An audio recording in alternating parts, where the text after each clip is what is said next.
오늘 에스라 6번째 시간입니다.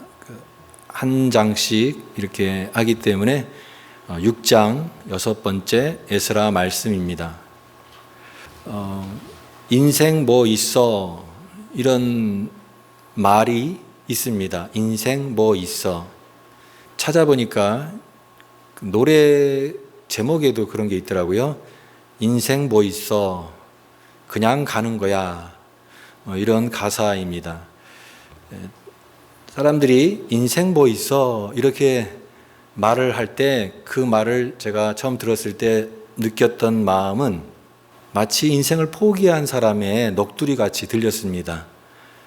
뭔가 무관심하고 어떤 그런 대충 인생을 살겠다라고 하는 그런 뉘앙스처럼 들려서 인생 뭐 있어, 그런 이제 부정적인 생각을 가졌는데, 곰곰이 생각을 해보니까, 또 삶을 살다 보니까 인생 뭐 있어 라고 하는 그 말이 새롭게 저에게 들리기 시작했습니다. 뭐냐 하면, 조금 인생에 어려움이 있고 또 여러 가지 힘든 일이 있을 때도 너무 심각하게 받아들이기보다는 조금 여유 있게, 조금 둥글둥글하게 이렇게 부드럽게 넘길 것은 넘기고, 또 그런 마음의 여유를 갖고 살아가는 이 마음의 자세를 말하는 것 같아서 인생 뭐 있어 라고 하는 말이 좀 귀한 말 같이 느껴집니다. 저도 이렇게 가만히 보니까, 저 자신을 관찰해 보니까 어떤 사건이나 어떤 사람이나 어떤 부딪힘이 있을 때 나도 모르게 이렇게 미간에 힘을 주게 되는, 인상을 쓰고 있는 제 모습을 발견하게 되더라는 거죠. 사람의 얼굴이 자꾸만 인상을 쓰다 보면은 그게 이제 주름이 되는 것이죠. 그러니까 사람의 얼굴은 그 사람의 살아온 인생입니다. 그런데 그런 인상, 그런 어떤 이 주름이 이 마음에도 혹시나 접혀지지 않을까 또 생각이 되는 것입니다. 마음에 이 주름이 생겨서 뭐든지 비관하게 되고 낙심하게 되고, 또 여러 가지 그런 안 좋은 모습으로 이렇게 굳혀지는 그런 모습이 내 인격에 형성되지 않을까라고 하는 그런 것이죠. 사람이 좋을 때를 보면은 그 사람 다 이렇게 괜찮아 보이지만, 그 사람의 진짜 모습을 보려면 어려울 때를 보라라고 하는 말이 있습니다. 어려움이 있고 또 위기가 있을 때 그런 것을 어떻게 대처하고 그것을 어떻게 이겨나가느냐 하는 거죠.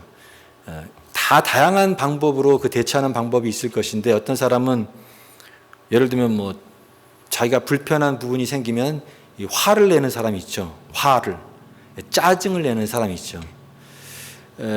저도 모르게 자꾸 어떤 작은 일에 막 짜증이 나고 막 분노가 생기고, 이제 이런 모습들이 또 있을 수가 있습니다. 또 누군가를 막 비난하게 되는, 비난을 통해서 내가 갖고 있는 이 불편한 감정을 해소하려고 하는 그런 사람들도 있죠.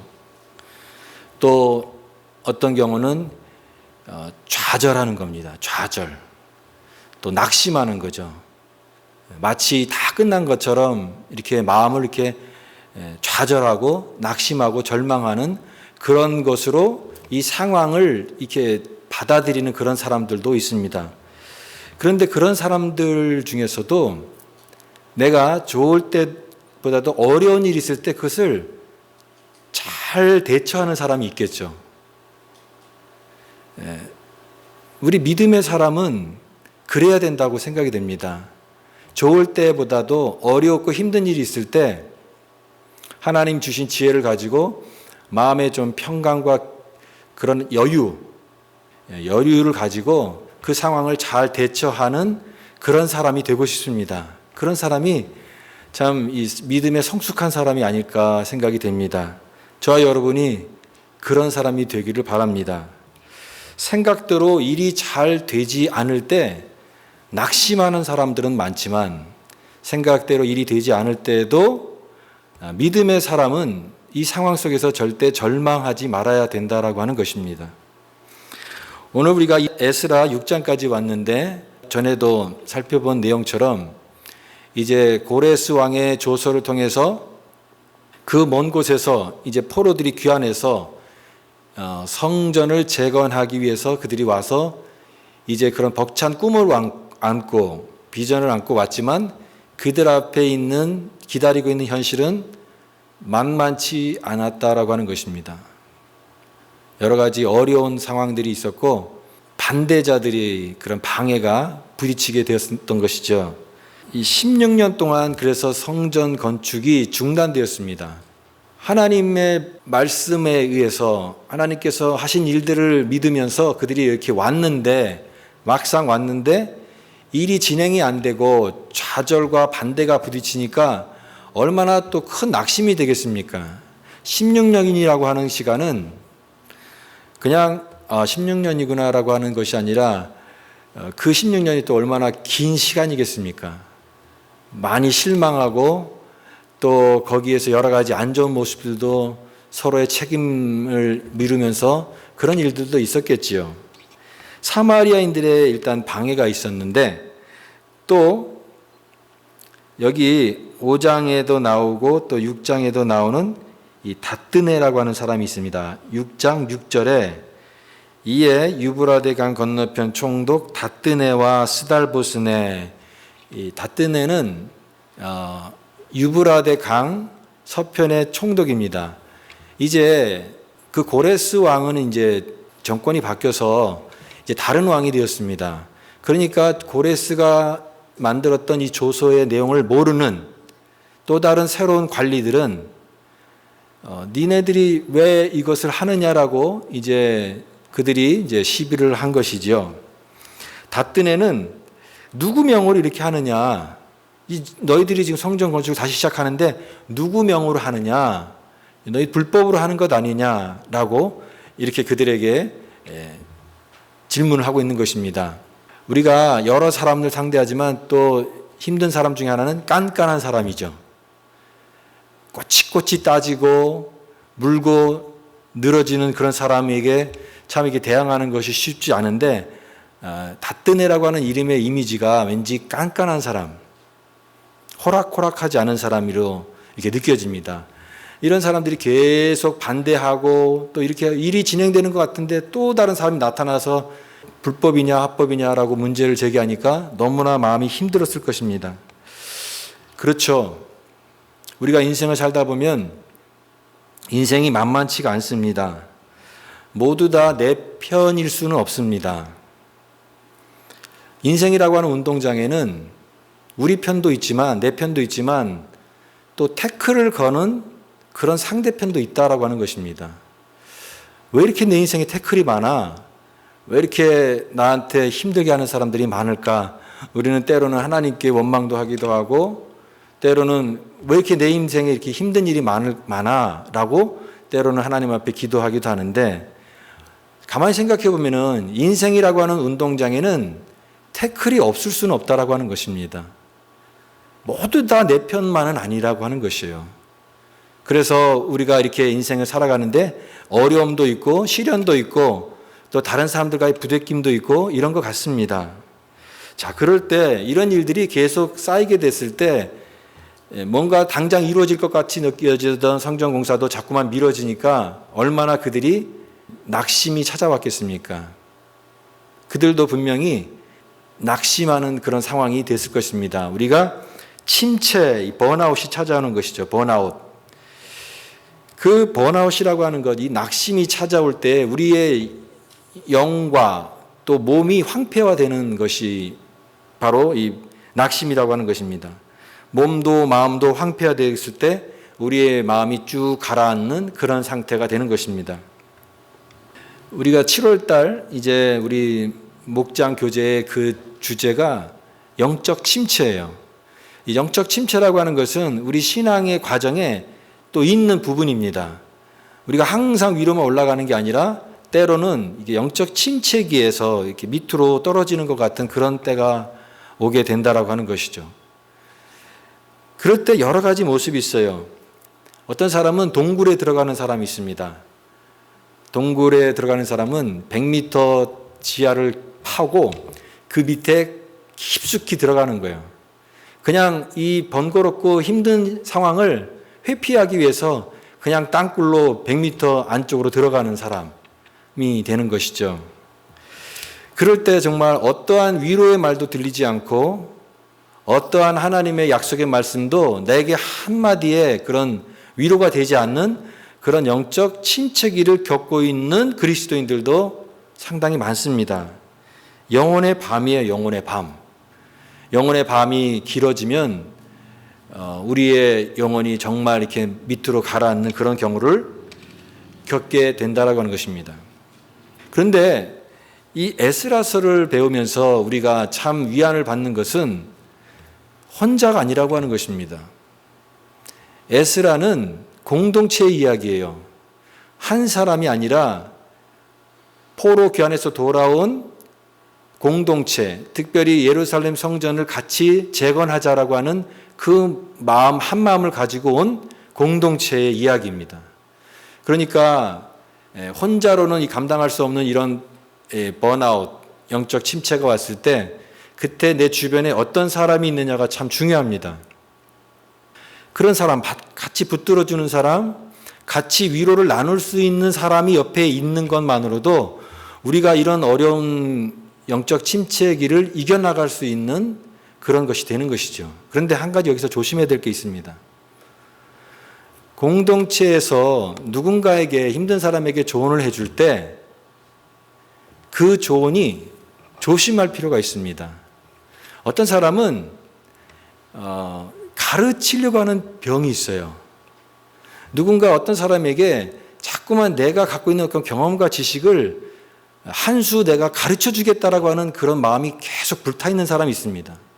그런데 정말 낙심되고 침체 있는 사람에게 한 수 가르쳐 주겠다고 하는 가르침이 전혀 도움이 되지 않는다라고 하는 것입니다. 그런 사람 주변에는 나중에 보면 아무도 없어요. 제가 여러분에게 교회 올 때마다 한 가지씩 막 꼭꼭 찔러주고 지적해주면 여러분들이 제 곁에 오시겠습니까? 다 도망가죠. 마찬가지로 아무리 그것이 옳다 할지라도 상황과 때에 맞는 지혜로운 조언을 해줘야 되는 것이고, 오히려 낙심된 자에게는 그런 조언보다도 같이 있어주는 겁니다. 이야기를 들어주고 공감해 주는 것만으로도 이 영적 침체에 빠져 있는 자에게 큰 위로가 되고 헤어나올 수 있는 그런 용기를 주게 되는 것이죠. 그러나 공동체는 굉장히 필요합니다. 함께 아픔을 나눌 수 있는, 또 어려운 상황들을, 그런 과정들을 이겨나갈 수 있는 공동체 안에서 서로가 서로에게 격려가 위로가 되어줄 때 이런 모든 어려운 상황들을 이겨나갈 수 있는 것입니다. 신앙은 그런 의미에서 오래 달리기입니다. 우리가 최선을 다해서 달릴 때도 있지만 그것이 단거리 달리기라면 괜찮지만 신앙은 장거리 달리기입니다. 우리에 있는 100% 힘을 다 쏟으면 처음에는 괜찮지만 나중에는 지쳐서 그냥 땅바닥에 쓰러집니다. 그래서는 안 돼요. 오래 달릴 수 있는 비결은 내가 갖고 있는 힘의 60%, 70%를 소비하면서 꾸준히 내 페이스를 유지하면서 달려가는 겁니다. 그래야 그 사람이 결승점까지 갈 수가 있습니다. 어려운 일이 있고 중간에 포기하고 싶은 일이 있어도 내가 갖고 있는 그런 것을 잘 유지하면서 평정심을 유지하고 내 마음의 중심이 흔들리지 않으면서 한 걸음 한 걸음 꾸준히 묵묵하게 걸어 나가는 그런 신앙의 장거리 경주를 해야 되는 것입니다. 그게 성도의 모습이에요. 이제 우리가 필요한 것은 이렇게 어려운 일이 반드시 있을 때에 그때에 낙심할 거냐 포기할 거냐 아니면 그래도 그 상황을 이겨나가고 계속해 나갈 것이냐라고 하는 것입니다. 서두에도 말씀드렸던 것처럼 절대 낙심하지 말아야 됩니다. 선을 행하되 낙심하지 말지니 피곤하지 아니하면 때가 이름에 거두리라. 하나님의 때가 앞에 있는데 그 때를 기다리지 못해서 중간에서 포기하면 지금까지 걸어왔던 시간들이 너무나 무의미하고 아깝지 않습니까? 그렇기 때문에 하나님의 때를 바라보는 믿음의 사람은 지금 잠깐 힘들고 어렵다 할지라도 이것을 이겨나갈 수 있는 그런 끈기 있는 신앙이 되어야 된다라고 하는 것입니다. 태클만 있는 게 아니에요. 인생의 운동장에 태클만 있는 게 아니라 오늘 우리가 5장에서도 살펴보았듯이 학개라든가 스가랴라든 이런 선지자들이 하나님의 말씀을 대언하면서 격려하지 않습니까? 다시 성전을 재건하를 다시 중단하지 말고 시작하라. 이런 격려도 하나님의 말씀을 통해서 주시는 것입니다. 그러니까 성도의 최선은 하나님의 말씀을 떠나지 않는 것입니다. 아무리 상황이 어렵고 아무리 내 마음이 복잡하고 괴로워도 절대로 하나님의 말씀을 떠나지 않는 것, 그게 성도의 최선입니다. 제 경험상 믿음의 길에서 이렇게 떠난 사람들을 많이 봤어요. 어느 날 예배의 자리로부터 떠나기 시작하면서 교회로부터 떠나고 하나님으로부터 떠나는 그런 사람들도 많이 봤어요. 그러나 그 사람이 너무나 어렵고 힘든 상황이지만 하나님의 말씀을 막 붙잡으려고 애썼던 사람들은 끝까지 그 신앙을 놓지 않고 나중에는 회복하는 그런 모습을 많이 보게 되었습니다. 그렇습니다. 하나님의 말씀을 떠나지 않으면 하나님께서 그 사람을 절대 놓치지 않으시고 그를 회복시켜 주십니다. 이게 하나님의 회복이에요. 이제 다리오 왕의 조서를 내려서 너희들 이런 문제 제기가 있는데 그때의 그 고레스 왕의 조서를 다시 살펴보자라고 해서 이제 조서가 내려집니다. 그 조서를 찾았습니다. 그런데 찾아보니까 여지까지 방해자들이 다 거짓말했던 것, 그들이 비방했던 것들이 다 잘못되었던 것을 알게 되었습니다. 6장 1절 2절 말씀입니다. 같이 한번 읽어보겠습니다. 6장 1절 2절 말씀 시작. 이에 다리오 왕이 조서를 내려 문서 창고 곧 바벨론에 보물을 쌓아둔 보물 전각에서 조사하게 하여 메데도 앙메다 궁정에서 한 두루마기를 찾았으니 거기에 기록하였으되, 두루마기를 찾았어요. 고레스 왕이 만든 이 조서가 내용이 이제 그 후대의 왕들이 왕권이 바뀌면서 이제 그것이 잊혀졌는데 다시 이제 고레스 왕의 조서를 확인함으로써 이 유다 공동체가 성전 재건하는 것이 고레스의 조서에 분명히 나와 있는 합법적인 내용이구나라는 것이 드러나게 된 것입니다. 드러나게 된 것이에요. 그래서 다시 시작을 하는데 이제 아까 얘기했던 나뜨네라든가 스달보스네라든가 새로 임명이 돼서 그 상황들을 모르는 이런 행정관리들에게도 이 내용들이 확실하게 각인되게끔 그렇게 하게 된 것입니다. 3절에서 4절 말씀, 고레스 왕 원년에 조서를 내려 이르기를 예루살렘에 있는 하나님의 성전에 대하여 이르노니 이 성전 곧 제사 드리는 초소를 건축하되 지대를 견고히 쌓고 그 성전의 높이는 60규빗으로 너비도 60규빗으로 하고 큰 돌 3켤을 새 나무 1켤을 놓으라. 그 경비는 다 왕실에서 내리라. 분명하게 명백하게 이 조서의 내용들이 밝혀지게 되고 이것을 드러나게 된 것입니다. 이 하나님의 놀라운 은혜인 것입니다. 그러므로 우리는 이 에스라의 내용들을 통해서 참 이렇게 어려운 일이 분명히 있다라고 하는 것입니다.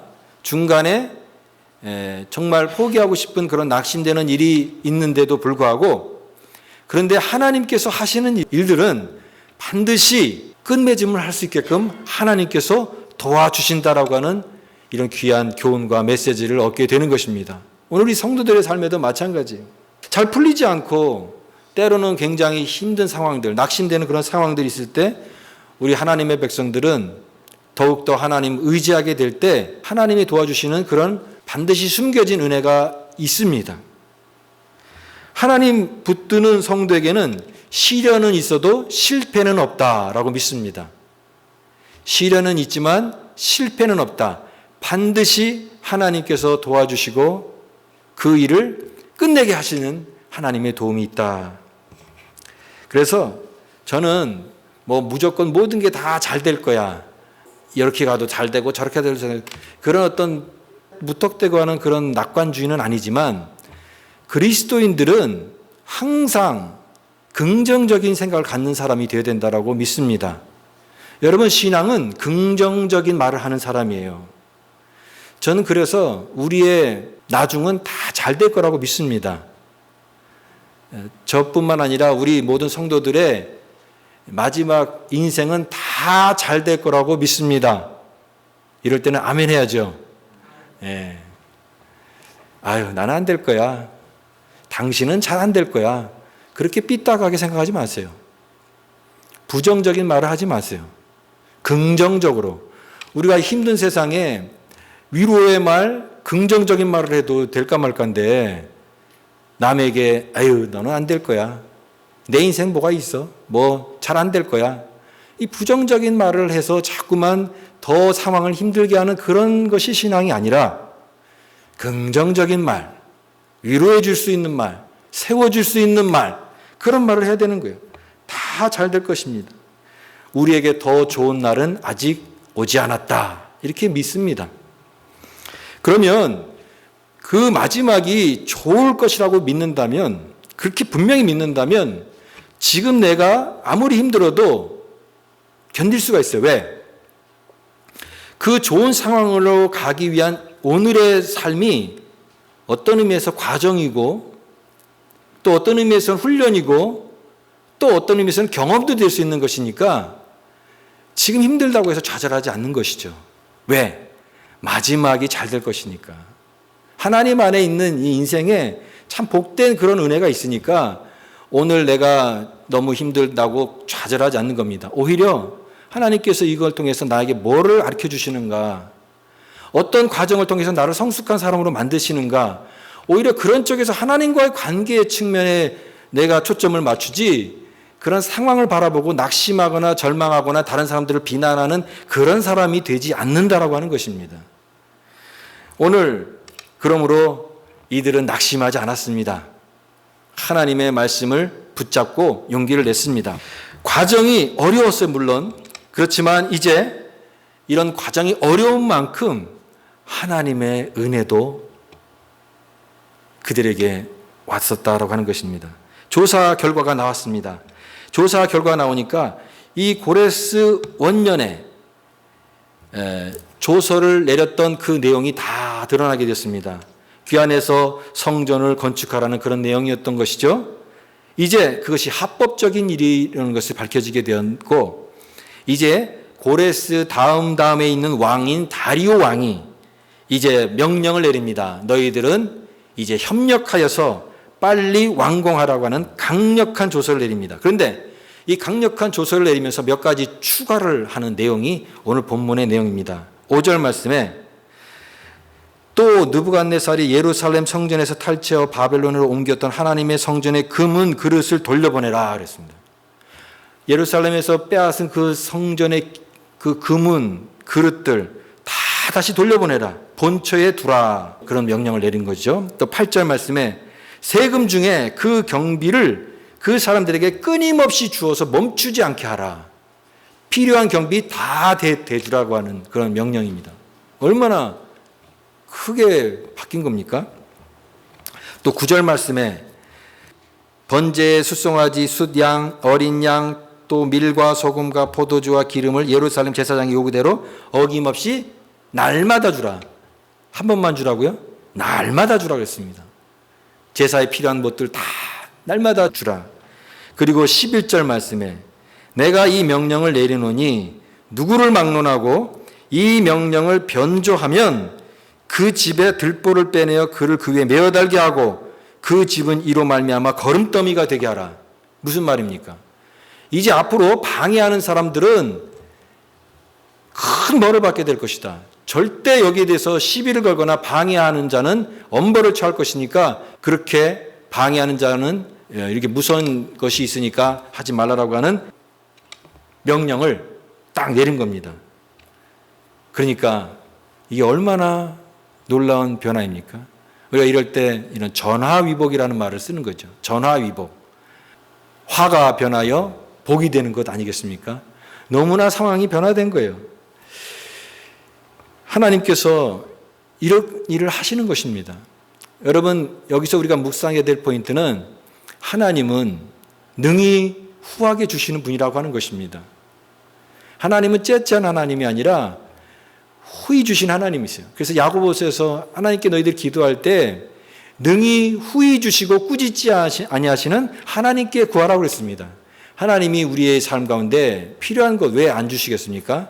풍성하게 주시는 분이고 넘치도록 흔들어서 채워주시는 그 후하신 하나님, 그 하나님을 우리가 이 말씀을 통하여 묵상하게 되는 것입니다. 결국 하나님께서 함께하는 자에게는 이와 같은 어려운 고난의 시기를 잘 겪고 이겨나가면 넘치는 하나님의 위로와 은혜가 기다리고 있다라고 하는 그런 말씀인 것입니다. 우리가 인생을 살다 보면은 인생에 여러 가지 과정이 있습니다. 수련회 때 그런 순서를 가진 적이 있는데요. 자기 인생의 그래프를 한번 그려보는 겁니다. 그리고 서로 옆 사람과 같이 자기가 인생의 그래프 그린 거를 가지고 설명하면서 같이 나누는 겁니다. 그래프가 올라가는 때도 있었지만 그래프가 막 내려가는 때도 있어요. 왜 이렇게 내려갔습니까? 그러면 그때 내가 너무 힘들었었어요. 참 너무 여러 가지 상황이 너무 안 좋아서 그때는 마이너스로 이렇게 바닥으로 이렇게 바닥을 팠던 그런 시기였습니다. 또 이때는 어떤 때였죠? 이때는 너무 큰 위로가 있었어요. 우리가 인생의 그래프가 있는 것입니다. 오르막길도 있지만 또 인생을 살다 보면 내리막길도 있습니다. 여러분의 인생의 그래프도 또 때로는 오르막길도 있고 때로는 내리막길도 있고 그래서 한편의 어떤 인생의 모습이 될 것입니다. 마지막 모습은 아름답게 끝나기를 바랍니다. 그 인생의 그래프 속에서 때로는 하나님께서 모든 게 다 쉽게 되고 모든 게 다 편안하게 흘러가면 얼마나 좋겠습니까마는 때로는 어려운 오늘 이 에스라 공동체가 겪고 있는 어려운 시기도 겪게 하신다라고 하는 거죠. 그것을 일명 광야라고 하지 않습니까? 인생의 광야의 시기가 있습니다. 광야라고 하는 것을 겪게 하세요. 그 시기가 광야입니다.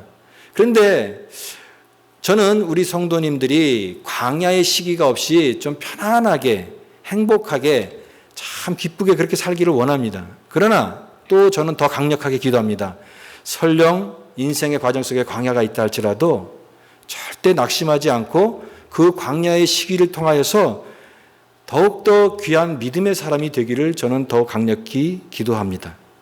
왜냐하면 광야라고 하는 것은 우리가 평안한 길을 걸어갈 때 절대로 경험할 수 없는 인생이 무엇이고 사람이 무엇이고 하나님이 어떤 분이신가를 체험적으로 깨닫는 시기가 광야의 시기 때문이기 그렇습니다.